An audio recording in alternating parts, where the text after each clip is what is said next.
morning into dancing. You turn my morning into dancing.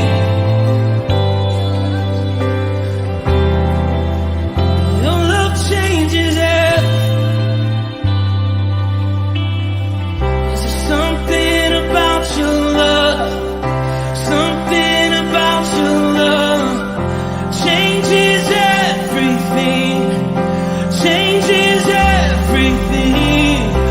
Something about your love. Something about your love changes everything. Changes everything. Something about your love. Something about your love changes everything. Changes everything. Something about your love. Something about your love changes everything. Changes everything. Something about your love. Something about your love changes everything. Changes everything.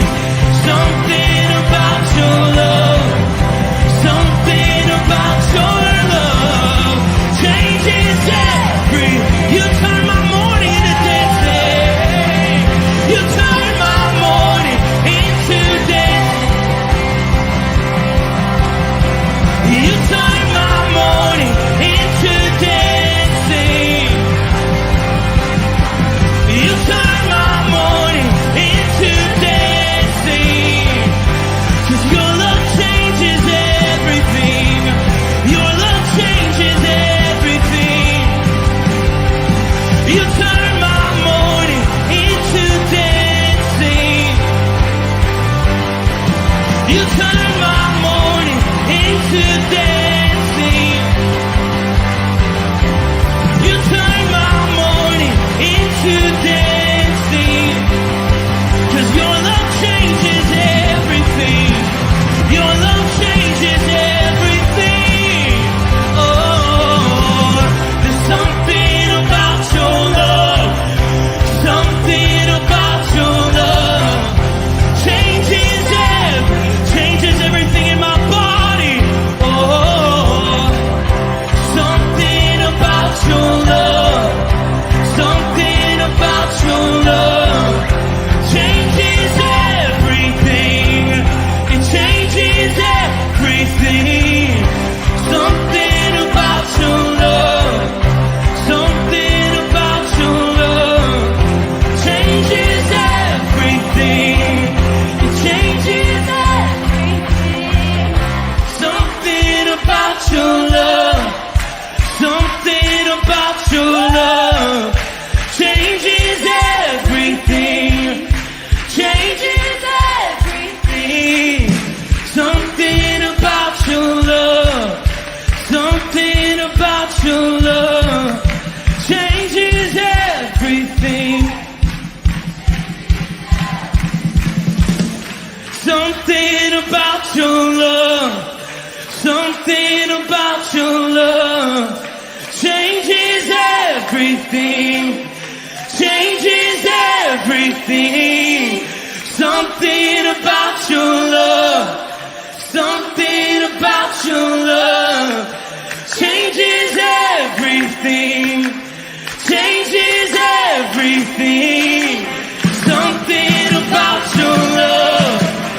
Something about your love changes everything. You turn my morning into dancing.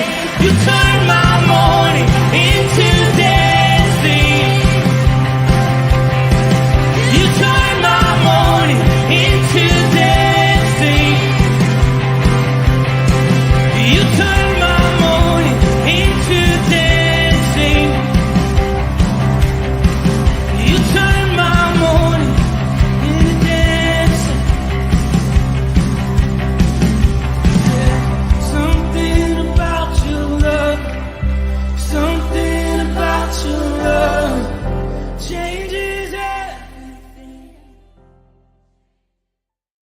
Rooted Men, good morning. Happy Thursday morning. Pastor Tom, Firmly Rooted Ministries here at the office, and going to get a few things done. One of which is the devotion for today. Good to have you all on board. I hope your week's going great. We're going to look at the latter part of Mark chapter 1. If you're one of those guys that grabs a Bible and opens it up, I'll also try to show it on the screen. But I hope you're having a good morning so far. We appear to be live everywhere that we're supposed to be live, which is good. There I am on YouTube. Good morning, Rooted Men. Ken Gooch, good morning, fellow brothers in arms. Brian, good morning, men. Chuck, good morning, men. I'm also on Twitter, checking out X, saying good morning. Chris Connolly, good morning, gentlemen. John, good morning. Great to have you on board. All right. I'm actually going to start at verse 35 and take us to 45. And so let's hit that section. We've got the Gospel of Mark. Mark is a Gentile converted to Christianity who is writing to a Gentile world. He followed Peter around, and so he depicts Jesus as a spiritual warrior. I mean, that would have been known. The Roman Empire was full of warriors and generals and people in charge and people who had authority to do things and affect life and affect politics. And Jesus is depicted as a spiritual warrior, that he seems to be attacking an enemy that brings about death and illness and all sorts of demon possession and spiritual stuff. And he uses words like immediately, and then he immediately did this, and then this is what happened, and everything's just boom, boom, boom, boom, like you'd expect to hear from a general who's given orders. But he's not just giving orders, he's performing the battle. He's actually the general who's on the field, teaching other men how to become generals, how to become these leaders. So yesterday we talked about the fact that he went to Peter's house. Mom was sick. He healed mom, just picked her up and brought her out of bed. She starts serving, and that night people kept bringing the sick and they kept bringing the demon possessed to Jesus, and he healed them and he cast out demons. Verse 35, let's share it. Very early in the morning, while it was still dark, Jesus got up, left the house, and went off to a solitary place where he prayed. I don't believe this is just something he did once, but this is what common behavior for Jesus, that he set a time aside before the sun rose, before all the things, the commotion was going to begin, and he righted himself with the Father. He realigned himself with the Father. It's what we do with these devotions, is what we do with prayer time. It's what we're trying to do together, is align ourselves with the Father and then get out there and let's live these lives. So he goes out to a solitary place to pray, and he prays with the Father. Simon and his companions went to look for him, and when they found him, they exclaimed, "Everyone is looking for you." Well, of course, he has healed people and cast out demons for the last 2 or 3 days. He's been in the same area, and it's getting attention, which raises the question I raised yesterday, is why doesn't the American church respond similarly? When amazing things happen, they love it when that happens. They love that they get healing. They love that the relationships are reconciled, but you don't have a ripple effect. You don't have that person going to the next person and saying, "Hey, I need to bring you to Jesus. Hey, I need you to bring you to this church. Hey, I need you to need to introduce you to this pastor. I need to," right? It just seems like we've compartmentalized our Christian faith when we ought to maybe have seen it as a movement that other people belong in. Why should I be the only one that has a demon cast out? Why should I be the only leper that's healed? I'm going to go grab my relative. I'm going to go grab my friend. I'm going to go grab, right? So I won't belabor that because I did yesterday. Jesus replied, "Let us go somewhere else to the nearby villages so I can preach there also. This is why I've come. After talking to the Father and the Son agree that it's time to move on. The idea is not to build a gathering in one place, but it's to create a movement within a whole nation that is going to ultimately make a movement in the whole world. So Jesus needs to go to other towns and other cities, and he needs to preach there too. So he traveled throughout Galilee, preaching in their synagogues and driving out demons. Notice, preaching in synagogues, driving out demons. Preaching in synagogues, healing the sick. Preaching in synagogues. So I'm not just going to preach words of good news. I'm going to show you good news. I'm not just going to say words, but my actions are going to prove the words, and the words are going to prove my actions. He's reversing the curse. He is the Messiah who has come to destroy death and destroy the enemy that brings about sickness and harm and hurtfulness, because he's a murderer. He comes to steal, kill, and destroy. A man with leprosy came to him and begged him on his knees, "If you are willing, you can make me clean." Hey, General, if you are willing, you can set me free. You can hear my case. You can. Notice how he's depicting Jesus as someone who is greater than any one of their leaders. He doesn't have a bias. He does everything he does out of love. He does everything he does out of compassion. If you are willing, you can make me clean. Jesus was indignant. What? Is he mad at the guy? No. He's mad at the leprosy. He's mad at the sin. He's mad at the brokenness of the world that he created. He's mad at Satan. He's indignant that one of his creatures has to come begging, "If you're willing, you can make me clean." And what a beautiful statement of faith that is. But Jesus is angry with the enemy that would put a man in this position in the first place. Just what you'd want a general to do, just like you would want someone whose job it is to protect a nation or protect a people.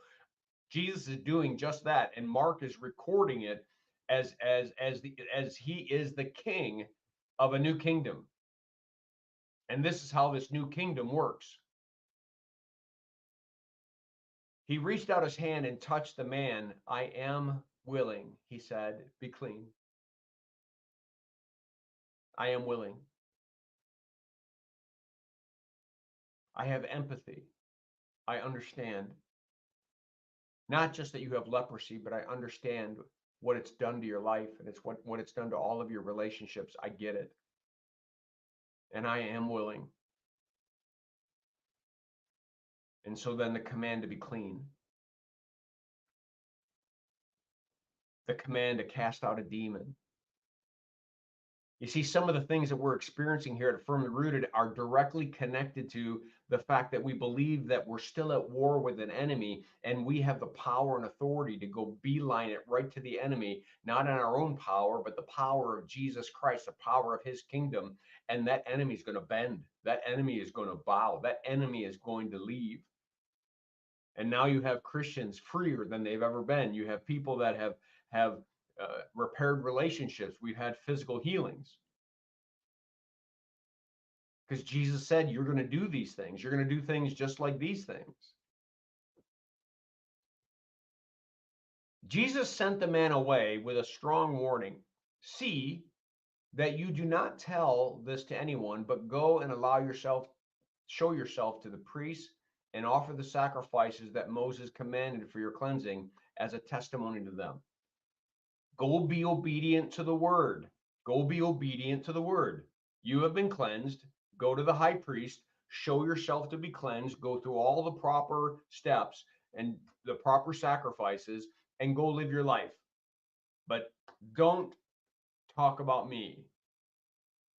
Well, instead, he went out and began to talk freely, spreading the news. As a result, Jesus could no longer enter a town openly, but stayed outside in lonely places. Yet the people still came to him from everywhere.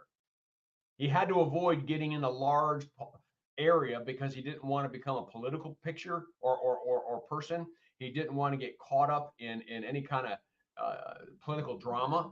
He simply has one goal, and that is to go to war with an enemy, a spiritual enemy that I'm going to crush his head. All the other stuff is peripheral. All the other stuff doesn't mean anything, which is so strange because to the Pharisees, it all means everything. To the Roman Empire, it all means everything because they think they're all that in a bag of chips, but they're not. You see, the God of the universe is in control. But I also one more time want to reiterate, although Jesus told the man not to tell, he couldn't hold it in. Why do we hold it in? Why do we suppress telling someone about what God has done in our lives? It's just not biblical. I mean, if you had tickets to be on the 50-yard line right behind the bench, you tell everybody about it. If you shot a hole in one, you would tell everybody about it. But Jesus spiritually frees us or heals us or reconciles our relationship, and we're mute. We sure like that it happened, but we're mute. I pray the Spirit breaks whatever that delusion is, and that we are a firmly rooted family that just can't help but tell the story, your own story of what God has done in your life, what God's done in my life. You know, I'm the pot calling the kettle black. I've got to challenge myself, and not seeing that I preach on Sunday is my way of talking, but what about the other 6 days of the week? So know that I'm challenging myself as I challenge you guys. But isn't it good news that this Savior, from the very beginning, has one goal: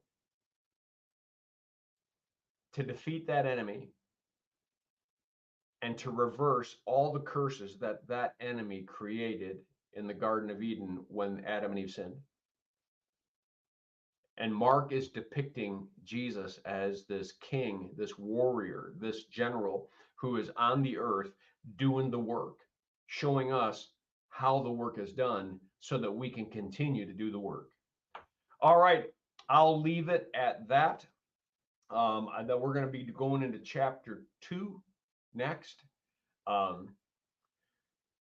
hope this devotion was a blessing to you guys. Have a great day. Make it a firmly rooted day, and may someone see Jesus in us today. Peace.